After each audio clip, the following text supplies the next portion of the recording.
2022 में वो क्या कारण होंगे कि आप रिपीट करें? ये एक अतीक अहमद के गुर्गों का ये घर है जिसको ध्वस्त किया गया था। आज ये जो है ये 20% वाले हैं। ये एरिया जो अतीक अहमद का होता था, आज वहाँ पे ये मल्टी स्टोरी अपार्टमेंट बन रहे हैं। ये विकास है 80% के लिए। क्या ऐसी कोई लिस्ट है, कुछ ऐसे नाम है कि 2017 से पहले जो पलायन कर गए थे यहाँ पर उस आतंक और अपराध की वजह से और बाद में लौट कर आए? जो युवाओं के सपने टूटे हैं, किसानों के सपने टूटे हैं, नौजवानों के सपने टूटे हैं, वो सभी लोग अब हमारे साथ जुड़ रहे हैं क्योंकि उनको उम्मीद है कि अगर उनके सपने कोई पूरा कर सकता है तो समाजवादी पार्टी और अखिलेश यादव। वो कह रहे हमारे घोषणा पत्र का दबाव ही था कि बीजेपी ने अपने संकल्प पत्र में शामिल कर लिया कि हम किसानों को सिंचाई के लिए फ्री बिजली देंगे। विधानसभा क्षेत्र में घूमते हैं, लोगों से बातचीत करते हैं, तो क्या महंगाई को लेकर लोग कुछ बातचीत करते हैं क्या आपसे? नमस्कार, आप देख रहे हैं रोड शो में नेताजी। मैं हूं आपके साथ अमित गर्ग शुक्ला। रोड शो में आज हमारे साथ हैं सिद्धार्थनाथ सिंह जी, योगी सरकार में कैबिनेट मिनिस्टर, प्रयागराज पश्चिमी से विधानसभा के प्रत्याशी भारतीय जनता पार्टी की तरफ से। कैसे उनकी तैयारियां चल रही हैं, 2022 को लेकर मुद्दे क्या हैं, माहौल क्या है, हम सब जानेंगे मंत्री जी से। और साथ ही आपके मन में जो सवाल हैं वो सवाल भी उनके सामने रखेंगे। मंत्री जी, बहुत स्वागत है आपका न्यूज 18 के रोड। धन्यवाद। सर, मेरा पहला सवाल आपसे यही है कि आप नॉमिनेशन करने जा रहे थे, तब आपके ऊपर हमले की एक साजिश रची गई थी, उसका खुलासा हुआ, समय रहते वो पकड़ा गया। कहां तक पहुंची वो जांच, क्या उसमें निकल कर आया? मैं ये नहीं कह सकता कि जांच कहां तक की पहुंची, ये पुलिस का काम है। हाँ, ये जरूर था कि मेरे बगल में कोई आया और उसने एक पैकेट निकाला जिसपे पॉइजन लिखा था और उसके एक हाथ में एक छोटी सी सर्जिकल नाइफ थी। तो मैंने उसका हाथ झटका, फिर मेरे जो सिक्योरिटी गार्ड हैं उन्होंने उसको पकड़ लिया और जितनी भी चीजें थी वो फिर पुलिस को सबमिट करी।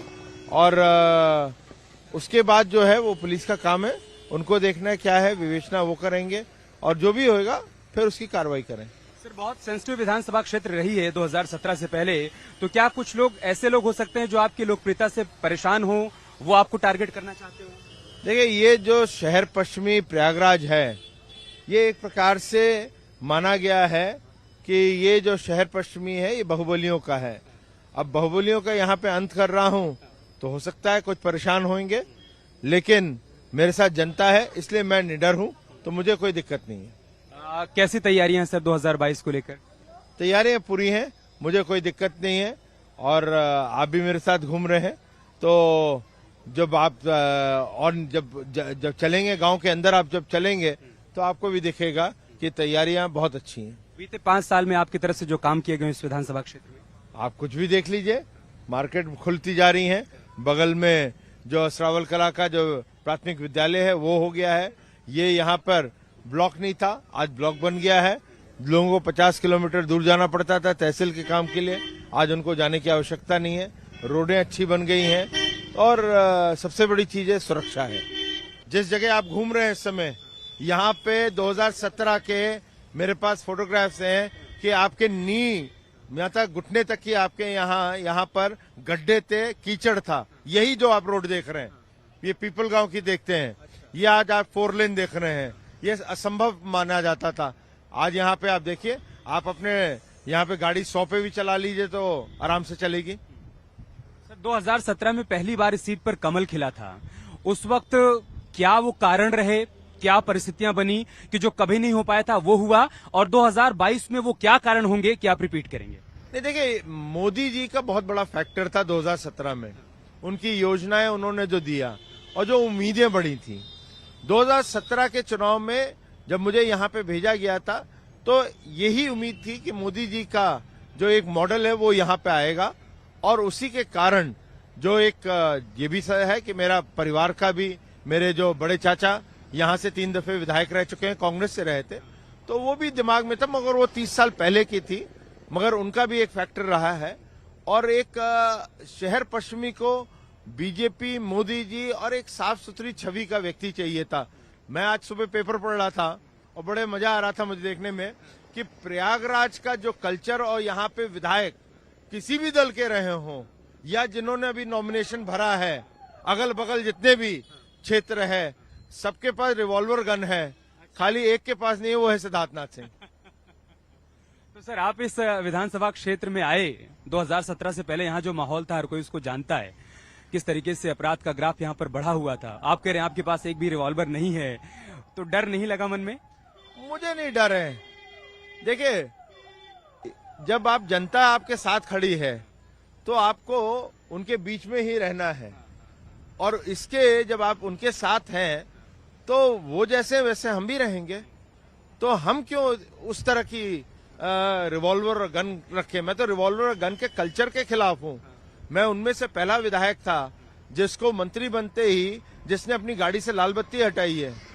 मैं अपने सिक्योरिटी को हमेशा कहता हूं, तुम लोग भाई बाहर रहो, हो गया। मैं किसी की शादी में जा रहा हूं तो क्यों तुम मेरे साथ चलोगे? किसी के घर जा रहा हूं तो क्यों चलोगे अंदर? और मैं तो किसी पर्सनल उस पर भी चलता हूं तो मैं खुद अपनी गाड़ी चला के चला जाता हूं। अच्छा सर, अतीक अहमद को जो लोग प्रयागराज के रहने वाले नहीं हैं तो वो या तो गूगल के माध्यम से जानते हैं या टीवी के माध्यम से जानते हैं। 2017 से पहले यहाँ कैसा माहौल था, उस फर्क को थोड़ा समझाइए सर। ये गली जा रही है, पीछे देखिए, ये वाली गली, ये पीपल गांव की गली है। मैं 2017 में चुनाव में आया था। जब मैं आया था तो एक पासी व्यक्ति की बीबी मेरे पांव पे पड़ गई, और आज भी रोंगटे खड़े होते हैं। रोती गई, मैं उठाने की बड़ी कोशिश करी। मैंने हुआ क्या है, तो उसने बताया 2015 की बात थी, घटना थी कि उन लोग के गुर्गे आए थे अतीक अहमद के जमीन का कब्जा लेने के लिए, और जब कब्जा लेने के लिए आया हमने मना कर दिया तो हमारी बच्ची को, 2 साल की बच्ची को ऐसे पकड़ के चीरना शुरू कर दिया। अच्छा। चीरना शुरू करा। मैंने उस लड़की जो बड़ी हो गई है थोड़ी, उसके मैंने 16 टाके वाले निशान भी देखे हैं। ये दहशत थी जिस क्षेत्र में आप घूम रहे हैं आज खुली जीप में। यहाँ पे शूटर होते थे जो आपको घर से उड़ा देते थे। ये क्षेत्र था। आज यहाँ पे सब अमन चैन है, लोग खुश हैं और यही माहौल चाह रहे हैं। पहले चरण का चुनाव हो गया है तो थोड़ी बातचीत पश्चिम के रण पर भी कर लेते हैं सर से। सर, पहले चरण का चुनाव संपन्न हो गया, क्या लग रहा है, किस तरीके के रिजल्ट वहां से निकल कर आने वाले हैं? देखिए, जो रिजल्ट है, मेरा मानना है कि जिस प्रकार से सर्वे चल रहे थे और लोगों का कहना था कि जाट और मुस्लिम वोट एक साथ आएगा, वो दिख नहीं रहा है। और भारतीय जनता पार्टी के पक्ष में भी बहुत अच्छे वोट पड़े हैं और बढ़ के पड़े हैं। तो मुझे लग रहा है कि जिन जिन सीटों के ऊपर जहां पे परसेंटेज पोलिंग बढ़ी है वो भारतीय जनता पार्टी को बहुत ज्यादा फायदा देने वाली है। लेकिन जयंत चौधरी और अखिलेश यादव कह रहे हैं कि जिस तरीके से भारतीय जनता पार्टी बार बार 2 लड़कों की बात कर रही है, पलायन की बात कर रही है, ये बता रहा है कि बीजेपी ने आकलन कर लिया है कि पश्चिम की हवा बदल गई है।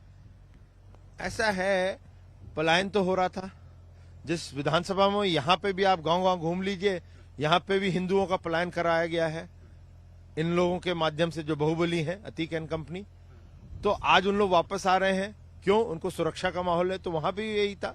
आप चाहे करैना की बात कर रहे हैं तो वहां पे भी यही हो रहा था। तो इशू तो है ही है। और 2 लड़कों की बात है, 2 लड़के तो पहले भी आए थे 2017 में, तो वो कहाँ बैठ गए? तो वो ये भी बैठेंगे। तो जो सच है वो बोला जा रहा है। कोई ऐसा नहीं है कि आकलन हो गया। आकलन जो है वो सही है कि आप लोग जो हैं 2 लड़के, इनका जरूर पलायन होने वाला है। सीएम योगी आदित्यनाथ ने न्यूज 18 के इंटरव्यू में एक बार फिर से 80-20 वाला बयान दिया सर, तो उस पर समाजवादी पार्टी और पूरे विपक्ष का कहना था कि ध्रुवीकरण की कोशिश की जा रही है, इसीलिए इस बयान को बार बार दिया जा रहा है 80-20 का। देखिए, 80-20 जो उन्होंने दिया वो सही दिया। 80 वो हैं, मैं अपनी विधानसभा ले लूं, 80 वो हैं जो अमन चैन चाहते हैं, विकास चाहते हैं। 20 लोग जो हैं जो माफियागिरी चाहते हैं, गुंडागर्दी चाहते हैं, जो विकास नहीं चाहते, जो लोगों का उत्पीड़न करना चाहते हैं, वो 20% है। अब ये जो 20% है, अब ये आप पीछे देखिए, फ्रेम करिए, ये एक अतीक अहमद के गुर्गों का ये घर है जिसको ध्वस्त किया गया था। आज ये जो है ये 20% वाले हैं।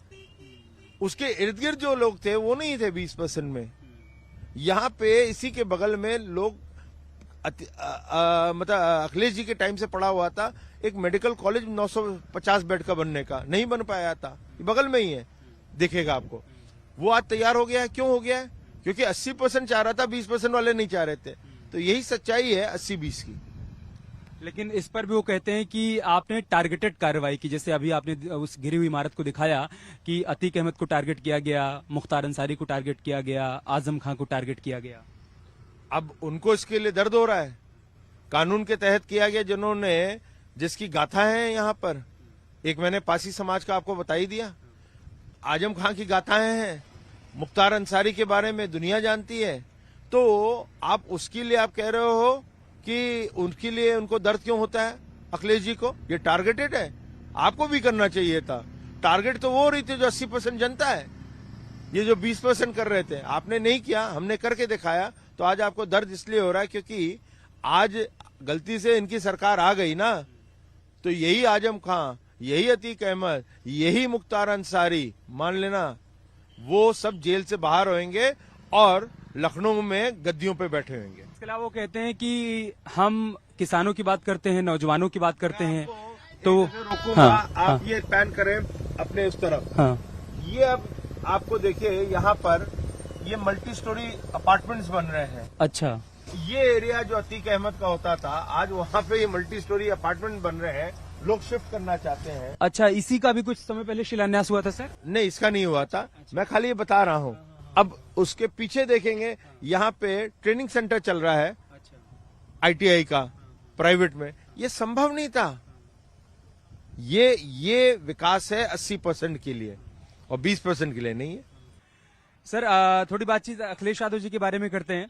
उनका यह कहना है कि 2022 में समाजवादी पार्टी 400 सीटें जीतकर सत्ता में आने वाली है। मुंगेरी लाल के हसीन सपने तो 500 के भी देखना चाहिए उनको, मगर मुंगेरी लाल के हसीन सपने सपने ही होते हैं और वो टूटते हैं। और मेरे ख्याल से अखिलेश जी को अब ये समझ आ गया होगा। उनके बयान पर एक और सवाल, उन्होंने कहा कि ये जो 2022 का चुनाव है ये जोड़ने वालों और तोड़ने वालों के बीच में नहीं, जो हम तो जोड़ने का काम कर रहे हैं, तोड़ने का समाज का आपने किया था। और आज भी वही कारण है कि आप M+Y पे ही निर्भर हैं। सबका साथ सबका विकास नहीं है, आपको खाली M चाहिए, आपको पूरा Y चाहिए। यही आपका अरिथमेटिक है जिसके आधार पे आप ये पूरा चुनाव लड़ रहे हैं।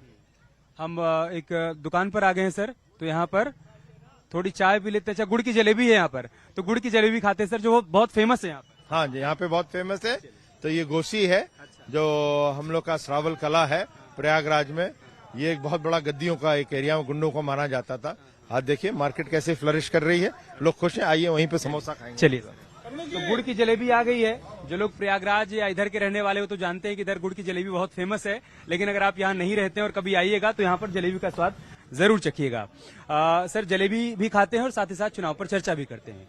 ओम प्रकाश राजभर ये कहते हैं कि 2022 में मैं अखिलेश यादव के साथ हूं, सरकार सिर्फ और सिर्फ समाजवादी पार्टी की बने। देखिए ओम प्रकाश राजभर जी, मैं कह नहीं सकता कि उनको किस प्रकार की राजनीति वो करना चाहते हैं। वो कहीं अति पिछड़ों की करना चाहते हैं तो ये बता दें कि मुलायम सिंह के टाइम पर और अखिलेश जी के टाइम पर ऐसी क्या 5 चीजें हुई हैं जो अति पिछड़ों के लिए की गई हैं विकास कार्य। वो 5 चीज गिनवा दें, फिर हम बहस कर लेंगे उनके साथ। वो 5 चीज नहीं गिनवा सकते, इसका मैं वादा करता हूं। वो अपने लिए कुछ सोच रहे हैं तो वो एक अलग बात है, बस समाज के लिए सोच रहे हैं तो 5 चीज जरूर गिनवा दें। वो कह रहे हमारे घोषणा पत्र का दबाव ही था कि बीजेपी ने अपने संकल्प पत्र में शामिल कर लिया कि हम किसानों को सिंचाई के लिए फ्री बिजली देंगे। वो हम लोग ने पहले भी दिया था किसानों को, किसानों के हमने कर्ज भी माफ कर रहे थे। तो ये जो कह रहे हैं, अच्छा एक बात बताएं, अच्छा आपने कहा उनको क्रेडिट लेने की आदत हो गई है। तो मैंने एक दफे ट्वीट किया था, उसको मैंने कहा क्रेडिट चोर। तो मेरे को आज फिर कहना पड़ रहा है, अखिलेश जी कृपया करके बंद करिए #क्रेडिट चोर। घोषणा पत्र का भी क्रेडिट, संकल्प पत्र का क्रेडिट ले रहे हैं। अब वही हो गया ना, हर चीज का वो क्रेडिट लेने के हैं, करना कुछ नहीं है वो क्रेडिट लेते हैं। तो इसीलिए मैंने कहा था ट्वीट करके #क्रेडिट चोर। ठीक है सर, चलते हैं विधानसभा क्षेत्र की ओर। कुछ वहां के मुद्दों की बात होगी और कुछ राष्ट्रीय मुद्दों की बात होगी। मंत्री सिद्धार्थनाथ सिंह जी अपने विधानसभा क्षेत्र में घूम रहे हैं, यहाँ पर उनको अपार समर्थन भी मिल रहा है। मंत्री जी कहाँ पहुंचे इस वक्त हम लोग? हम श्रावल कला में हैं। यहाँ क्या क्या काम किया गया आपकी तरफ से बीते 5 साल? देखिए पहले तो आप जिस रोड पे चल रहे हैं वही बहुत बड़ा काम है। ये फिर एक एरिया रहता था जो गुंडों का रहता था, माफियाओं का रहता था, भूमाफियाओं का रहता था, उससे यहाँ पे निजात मिल रही है। इसके कारण ये व्यापार यहाँ पे आप देख रहे हैं वो चल रहा है। अंदर भी आप जाएंगे तो गांव के अंदर रोडें बनी है, कनेक्टिविटी है, तो ये सब है। पानी की टंकियां तैयार हो रही हैं, जैसे पाइप वाटर जाएगा, तो ये सब चीजें जो है यहाँ पे करी गई हैं। आगे सर 2022 के बाद का क्या विजन है इधर? ये देखिए यहाँ पर बगल में आगे जाएंगे हम लोगों को, आगे जाकर हम लोगों ने कुछ फैक्ट्रियां यहाँ पे शुरू करी हैं वो फैक्ट्रियां जो हैं वो हम लोग की चलेंगी और इसी को और एक्सपैंड करना है। आगे थोड़ा सा पीछे हम लोग गरीब आवास बनवा रहे हैं, क्योंकि यहाँ पर बहुत बड़ी जमीन थी असरावल कला में जो कि भूमाफियाओं ने कब्जा करी हुई थी, उसको भी हम लोग खाली करवाया है। तो वहाँ पर एक जो मैंने कहा था ना कि मैं बुलडोजर सीएम का एक्सपेरिमेंटल बॉय हूँ, तो वो अपने प्रोजेक्ट्स यहाँ पे मैं चलवाऊंगा। राम मंदिर पर भी चर्चा होती है सर इधर। लोग खुश होते हैं कि ये पार्टी है, मोदी योगी का युग है, जिसमें राम मंदिर, रामलल्ला अब एक टिन के शेड में नहीं है, बाहर निकल आए हैं और काशी का एक कॉरिडोर बन गया है और अयोध्या के बाद अब मथुरा भी बनेगा। उनको सबको ये विश्वास है, तो ये जरूर चर्चा में आता है। अच्छा, आप लोग मंत्री जी के लिए प्रचार कर रहे हैं, जब प्रचार के दौरान जाते होंगे विधानसभा क्षेत्र में, तो कौन कौन सी बड़ी बड़ी बातें आप लोगों की तरफ से गिनाई जाती हैं, क्या कहा जाता है? हम लोगों को सबसे पहली चीज तो अपने गांव में हमारा शहर पश्चिमी जो 25 साल से पीछे 25 साल से बहुत परिस्थिति खराब थी, जो कि आज 5 साल के बीच में शहर पश्चिमी हमारी खुशहाली की तरफ घूम गया है। गांव वाले अपने से बताते हैं, एहसास करते हैं कि आज हमको जो मिला है सिर्फ भारतीय जनता पार्टी के देन है। माननीय सिद्धार्थनाथ जब आए हैं तो यहाँ सबसे बड़ी चीज यहाँ गुंडई खत्म हुई। हमारी भाजपा की सरकार में हमारे योगी जी ने जो योगदान दिया, हमारे मंत्री सिद्धार्थनाथ ने जो किया, आज तक कोई सरकार ने नहीं किया। हिंदू मोहल्ले में हम रह रहे हैं, हमको इतना सुकून है, न किसी से झगड़ा न लड़ाई, न कभी हमको उस नजर से नहीं देखा जाता। जिस नजर से जगह हम अकेले घर में हैं, उस नजर से हमको लोग नहीं देखते। मतलब इतना मोहब्बत प्यार रखते हैं कि हमें ये नहीं एहसास होता कि हम मुसलमान हैं। ये समझ लीजिए, हिंदू बड़ा मैसेज है रज्जू भाई, बहुत बड़ा मैसेज आपकी तरफ से। तो देखिए, मंत्री सिद्धार्थनाथ सिंह के विधानसभा क्षेत्र में हमें रज्जू भाई भी मिले, जो कह रहे हैं कि यहाँ पर किसी प्रकार का कोई भेदभाव नहीं है, हिंदुओं के बीच में रह के अपने आप को सुरक्षित महसूस कर रहे हैं। सर, बीजेपी मिशन 300+ को लेकर आगे बढ़ रही है। अगर हम प्रयागराज की बात करें तो 2017 में अपना दल को मिलाकर 9 सीटें भारतीय जनता पार्टी ने जीती थी, गठबंधन ने। 2022 में 12 सीटों पर क्या स्थिति रहने वाली है? देखिए, मैं इतना ही कहूंगा, जो हमने कहा वो होके रहा है, क्योंकि जनता का विश्वास हम पे है, हमें जनता पे है, और 300+ का जो आंकड़ा है गठबंधन के साथ हम लोग पार करेंगे। बहुत बहुत धन्यवाद सर, न्यूज 18 से बातचीत करने के लिए, रोड शो में शामिल होने के लिए। तो मंत्री सिद्धार्थनाथ सिंह जी आज रोड शो में हमारे साथ थे। उनका विजन क्या है, बीते 5 साल में उनकी तरफ से क्या काम किए गए हैं, सरकार की तरफ से क्या कुछ कामकाज किया गया है, उन तमाम बातों का जिक्र कर रहे हैं और उन्हीं मुद्दों, उन्हीं योजनाओं को लेकर वो लोगों के बीच भी जा रहे हैं प्रचार करने के लिए। मैं और कैमरे पर मेरे सहयोगी जगदीश यहाँ से किसी और विधानसभा क्षेत्र में चलेंगे, किसी और नेताजी को रोड शो की अपनी गाड़ी पर बिठाएंगे। तब तक के लिए नमस्कार।